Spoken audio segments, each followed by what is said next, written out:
On a la place pour une ou deux questions.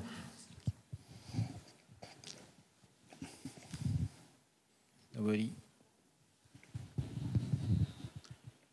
Qui doit faire cette communication? Parce que c'est effectivement rageant.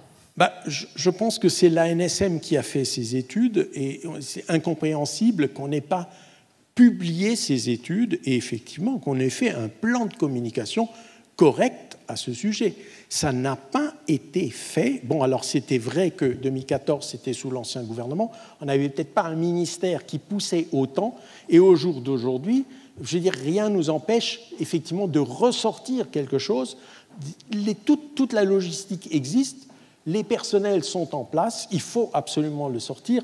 Le principal frein qui existe à la vaccination, c'est la peur d'effets secondaires. C'est ça qui doit être, je dirais, mis en lumière, parce que c'est ça qui lève effectivement. Ce n'est pas l'efficacité. Qu'on ait 3 ou 4 points d'efficacité supplémentaires, tout le monde s'en tape.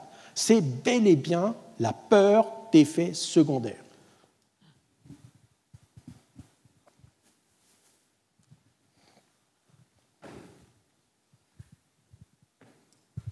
Merci.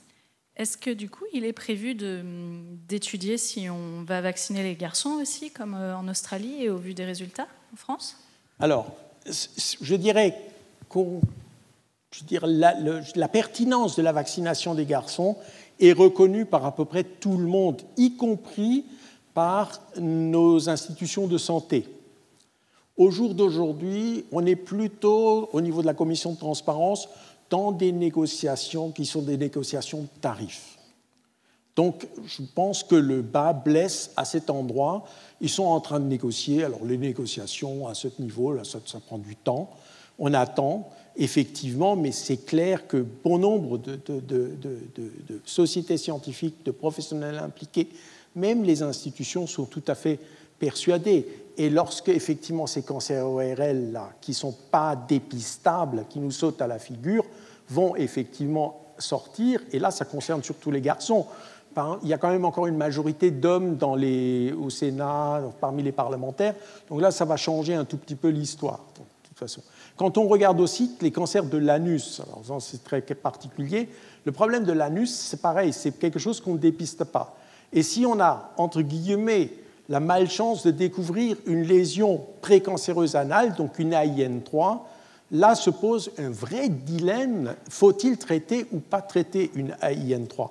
Autant pour une CIN3, moi je sais qu'il faut traiter la CIN3 parce qu'on a, je dirais, une littérature qui est suffisamment solide qui dit si vous ne traitez pas, dans 65% des cas, d'ici 30 ans, vous aurez un cancer du col de l'utérus, ça c'est sûr. Et c'est à peu près 1 à 2% par an. Et donc, au bout de 30 ans, vous êtes à 60%. Donc ça, on sait pour le col. Pour l'anus, tout ce qu'on sait, que même dans les situations les plus défavorables, c'est-à-dire la personne immunodéprimée, un ANN3 n'évoluera vers le cancer que dans environ 5% des cas. Traiter un col, c'est relativement, entre guillemets, indolore. Traiter un anus, avec toutes les suites que ça comporte, ce n'est pas tout aussi indolore.